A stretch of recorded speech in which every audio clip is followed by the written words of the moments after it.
Hello students, एक बार फिर से आप सभी लोगों का स्वागत है। प्रोग्रामिंग सीखने की आज की इस सीरीज में हम लोग सीखने वाले हैं टाइप कन्वर्जन के बारे में। टाइप कन्वर्जन क्या होता है? The process of converting one predefined type into another is called type conversion. यानी कि वो टेक्निक या प्रोसेस जहां पर हम लोग एक तरीके के डेटा टाइप को किसी दूसरे तरीके के डेटा टाइप में कन्वर्ट करते हैं, तो उसे टाइप कन्वर्जन कहा जाता है। जैसे सपोज एक वेरिएबल मेरा कैरेक्टर टाइप का है CH, उसके अंदर मैंने वैल्यू होल्ड करा दी A। अब कैरेक्टर को सिंगल कोड में लिखा जाता है, तो मैंने A को सिंगल कोट्स में कर दिया। अब मान लीजिए मैं इस कैरेक्टर टाइप के वेरिएबल को जब प्रोग्रामिंग में इंटीजर टाइप के वेरिएबल CH में कन्वर्ट करूंगा, तो इसी तरीके को क्या बोलते हैं हम लोग? टाइप कास्टिंग बोलते हैं। यानी कि कैरेक्टर का INT में कन्वर्ट होना और INT टाइप के वेरिएबल का वापस कैरेक्टर में कन्वर्ट होना, इसी को हम लोग टाइप कन्वर्जन बोलेंगे। तो टाइप कन्वर्जन में क्या होगा? एक डेटा टाइप किसी दूसरे डेटा टाइप में कन्वर्ट होता है। जैसे कैर INT में कन्वर्ट होगा, या INT कैर में कन्वर्ट होगा, या फ्लोट टाइप की कोई वैल्यू होगी वो INT में कन्वर्ट होगा, या डबल टाइप की कोई वैल्यू होगी वो फ्लोट में कन्वर्ट होगा। तो इस टेक्निक को टाइप कन्वर्जन कहते हैं। अब टाइप कन्वर्जन क्यों होता है? कई बार क्या होता है, हमारी एक्सप्रेशन में अलग अलग तरीके के वेरिएबल या कांस्टेंट होते हैं। जैसे ये एग्जांपल एक है, यहाँ पे एक वेरिएबल CH है, वो किस तरीके का है? कैरेक्टर है, और उसकी वैल्यू है A। सेकेंड वेरिएबल N है, उसकी वैल्यू 10 है और वो INT तरीके का है। अब ये जो एक्सप्रेशन है हम यहाँ पे देख रहे हैं राइट हैंड साइड पे, इसी एक्सप्रेशन को सॉल्व होने के बाद इसकी वैल्यू किसको मिलने वाली है? RES को मिलने वाली है। लेकिन एक्सप्रेशन में यूज हो रहे दो वेरिएबल, यानी कि पहला है n जो इंटीजर टाइप का है, और सेकंड वेरिएबल है CH जो कैरेक्टर टाइप का वेरिएबल है। तो इस एक्सप्रेशन को सॉल्व करने के लिए जरूरी होगा कि हम इन दोनों वेरिएबल को एक कॉमन डेटा टाइप में कन्वर्ट कर लें। यानी कि या तो ये दोनों इंटीजर में कन्वर्ट हो जाएं या दोनों कैरेक्टर में कन्वर्ट हो जाएं, तभी ये एक्सप्रेशन हमारी सॉल्व होती है। तो वो टेक्निक जहां पे हम लोग एक डेटा टाइप को किसी दूसरे डेटा टाइप में कन्वर्ट करेंगे, तो उसी को टाइप कन्वर्जन कहा जाता है।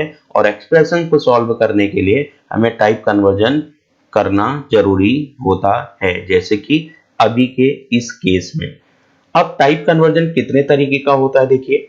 तो type conversion are of two types. Type conversion दो तरीके का होता है। Number one, implicit type conversion.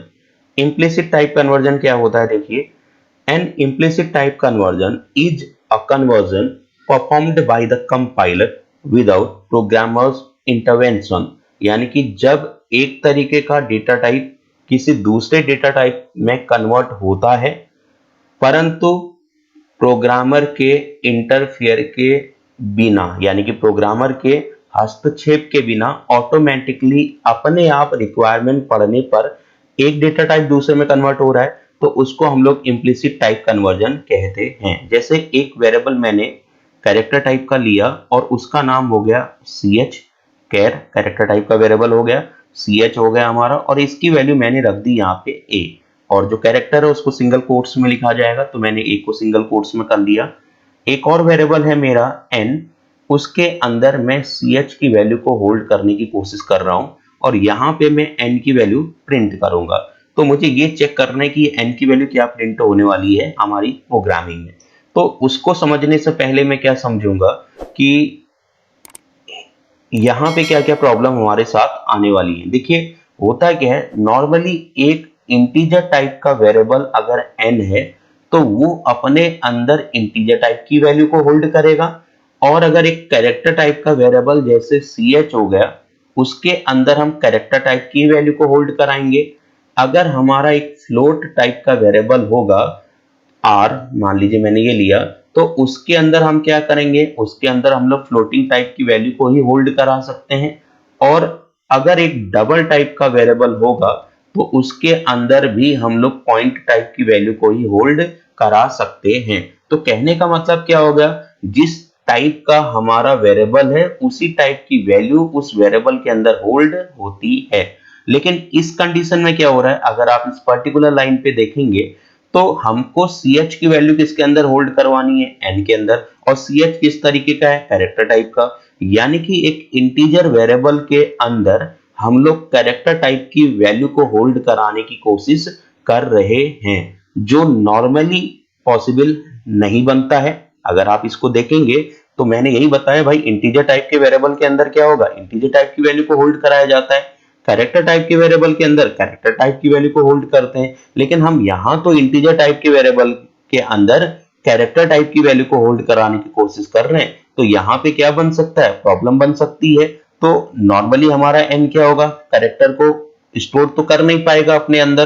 तो यहाँ कंपाइलर क्या होता है, वो अपना रोल करता है, और कंपाइलर इस ch यानी कि इसके अंदर जो वैल्यू है, और वैल्यू क्या है a, इसको इंटीजर में कन्वर्ट कर देता है। तो इंटीजर में कन्वर्ट करना मतलब हो गया ASCII वैल्यू में कन्वर्ट कर देगा, ASCII, यानी कि American standard code for information interchange इस कोड का नाम होता है। और ज्यादातर हमारी प्रोग्रामिंग लैंग्वेज जो होती है इसी कोड को फॉलो करती है। तो इस कोड के मुताबिक हमारा कैपिटल A की जो ASCII वैल्यू होती है वो होता है 65, ऐसे कैपिटल B की ASCII वैल्यू हो जाएगी 66, कैपिटल C की ASCII वैल्यू होती है 67, और ऐसे डॉट डॉट डॉट अगर हम जाएंगे तो लास्ट में बचेगा Z, और Z की ASCII वैल्यू होती है 90। और ऐसे ही अगर मैं स्मॉल a की ASCII वैल्यू पता करूं तो ये होता 97, स्मॉल b की ASCII वैल्यू होती है 98, स्मॉल c की ASCII वैल्यू हो जाएगी 99, और ऐसे डॉट डॉट डॉट डॉट कर रहे हैं हम तो लास्ट में आएगा z, और उसकी वैल्यू हो जाएगी 122। यानी डॉट डॉट का मतलब है ऐसे 1 ऐड करते चले जाएं तो वो अगले की ASCII वैल्यू होगी। जैसे C के बाद नेक्स्ट किया D तो उसकी ASCII वैल्यू 100 हो जाएगी। और कैपिटल A और स्मॉल a की ASCII वैल्यू में कितने का फर्क होता है, 32 का फर्क होता है। यानी कि 65 है कैपिटल A की, तो इसमें 32 ऐड करेंगे तो बनेगा 97, ये होगा स्मॉल a की। ऐसे कैपिटल B की क्या है 66, इसमें 32 ऐड कर दीजिए, बनेगा क्या 98, ये होगा स्मॉल लेटर B की। ऐसे कैपिटल C की क्या है 67, इसमें आप 32 ऐड कर दीजिए, बनेगा 92, ये होगा स्मॉल लेटर C की। ऐसे ही 0 की ASCII वैल्यू होती है 48, 1 की होगी 49, और ऐसे डॉट डॉट डॉट करते करते लास्ट में 0 हमारा 9 आएगा तो 9 की ASCII वैल्यू हो जाएगी 57। तो इस तरीके से ASCII वैल्यू में हर पर्टिकुलर कैरेक्टर का एक ASCII रेंज होता है। तो अब कैपिटल की ASCII वैल्यू क्या है 65 है, कैपिटल A की ASCII वैल्यू 65 है। तो n के अंदर क्या होगा, कंपाइलर इस ch को ASCII वैल्यू यानी कि इंटीजर वैल्यू में कन्वर्ट करेगा, और कन्वर्ट करने के बाद किसको दे देगा, n को दे देगा। तो ये ऑटोमेटिकली अपने आप होता है, यहाँ पे प्रोग्रामर का कोई मर्जी नहीं चलती है।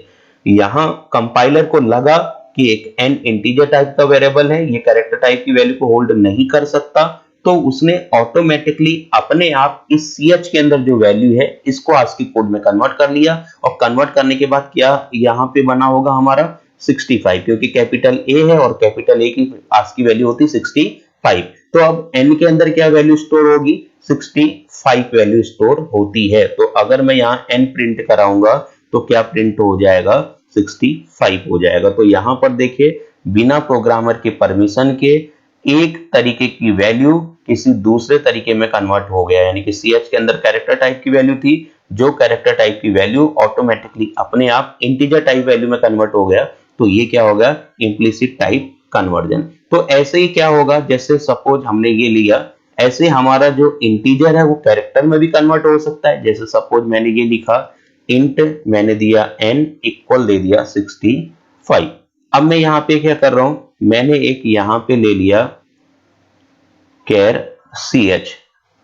अब मैं इसके अंदर n को होल्ड कराने की कोशिश करूंगा तो सेम प्रॉब्लम ये हो गई, भाई ch क्या है, कैरेक्टर टाइप का है, जो अपने अंदर कैरेक्टर टाइप की वैल्यू को होल्ड कर सकता है नॉर्मल वे पे।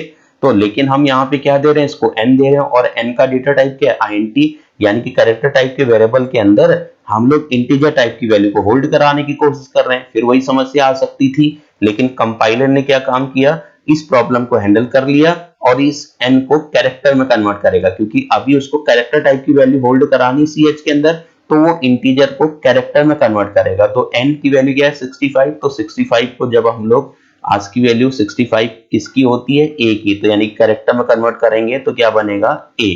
अब यही a किसके अंदर स्टोर हो जाएगा, ch के अंदर। तो मैं यहाँ पे CH अगर प्रिंट करूंगा तो कैपिटल ए हमको प्रिंट कर देता है। तो इस तरीके से अकॉर्डिंग रिक्वायरमेंट जब एक तरीके का वेरिएबल किसी दूसरे डेटा टाइप में कन्वर्ट होता है तो उसी को इम्प्लिसिट टाइप कन्वर्जन कहते हैं। और यहाँ पर प्रोग्रामर की अपनी कोई भी मर्जी नहीं चलती है, कंपाइलर अकॉर्डिंग रिक्वायरमेंट ऑटोमेटिकली इस कन्वर्जन को परफॉर्म कर देता है। अब सेकेंड हमारा जो कन्वर्जन हो गया वो होता है एक्सप्लिसिट टाइप कन्वर्जन। ये क्या होता है देखिए, when the conversion takes place with the programmer's intervention, यानी कि जब प्रोग्रामर की इच्छा के अनुसार एक डेटा टाइप दूसरे डेटा टाइप में कन्वर्ट होता है तो उसको बोलते हैं एक्सप्लिसिट टाइप कन्वर्जन, और इसी को कहा जाता है it is also called type casting. इसी को हम लोग टाइप कास्टिंग भी कहते हैं। तो यहाँ क्या होगा देखो, जैसे मान लीजिए मैंने लिखा एक इंट n हो गया वेरिएबल, उसकी वैल्यू हो गई 65। अब मैं यहाँ पे क्या कर रहा हूं, इस कैरेक्टर टाइप वेरिएबल CH के अंदर इस n को मैं होल्ड कराना चाहता हूं। तो n तो इंटीजर है जो कैरेक्टर के अंदर स्टोर नहीं होगा, तो अब हम इसको क्या करेंगे, फोर्सफुली इंटीजर में कन्वर्ट करेंगे। किसको, सॉरी यहाँ पे मेरे को कैरेक्टर लिखना चाहिए था। तो मैं फोर्सफुली इसको किस में कन्वर्ट करूंगा, कैरेक्टर में कन्वर्ट करूंगा। और कैरेक्टर में किसको कन्वर्ट करूंगा, n को। और कैरेक्टर में कन्वर्ट होगा उसके बाद किसको मिल जाएगा, CH को मिल जाएगा। तो इस तरीके से जिसमें भी हमें कन्वर्ट करना है वो डेटा टाइप ब्रैकेट के अंदर लिख दिया जाता है। तो यहाँ पे n को न्यूमेरिक वैल्यू है, इंटीजर वैल्यू है, इसको हम कैरेक्टर में कन्वर्ट करेंगे। कैरेक्टर में कन्वर्ट करके किसको दे देंगे, CH को दे देंगे। तो यहाँ क्या हो रहा है देखिए, फोर्सफुली कन्वर्ट हो जाएगा n यानी कि इंटीजर टाइप का वेरिएबल कैरेक्टर में, और कैरेक्टर में जब कन्वर्ट हो जाएगा देन वो किसके अंदर होल्ड हो जाएगा, CH। तो यहाँ क्या होगा, अगर मैं इतने की वैल्यू बताऊं, ठीक है, अगर हमारा राइट हैंड साइड मैंने अगर इतना लिखा तो इसका मतलब n के अंदर क्या है, हमारा n के अंदर है 65। तो 65 का जब कैरेक्टर में कन्वर्ट होगा तो क्या बनेगा, कैपिटल A, और यही कैपिटल A किसके अंदर स्टोर हो जाएगा, CH के अंदर। तो अब मैं यहाँ अगर CH प्रिंट करता हूं तो मेरा कैपिटल A प्रिंट होता है। तो इस तरीके से हम लोग क्या काम करते हैं, हम लोग यहाँ पे इंटीजर को कैरेक्टर में भी कन्वर्ट कर सकते हैं या कैरेक्टर को इंटीजर में भी कन्वर्ट कर सकते हैं। जैसे मान लीजिए एक और वेरिएबल हमने यहाँ पे ले लिया कैर, फिर से मैंने CH ले लिया और इसके अंदर स्टोर कर दिया B, और मैं एक इंटीजर n ले रहा हूं। अब इसके अंदर मेरे को होल्ड कराना है किसकी वैल्यू, CH की वैल्यू। लेकिन CH कैसा है, कैरेक्टर टाइप का है। तो पहले मैं इसको किस में कन्वर्ट कर लूंगा, इंटीजर में CH को, देन मैं किसके अंदर स्टोर करूंगा, n के अंदर। तो इसका मतलब क्या होगा, अब जो CH के अंदर वैल्यू है क्या है, B, तो B की आज की वैल्यू क्या होती है, 66। अब ये राइट हैंड साइड का मतलब होगा 66। अब यही 66 किसके अंदर स्टोर होगा, n के अंदर स्टोर होता है।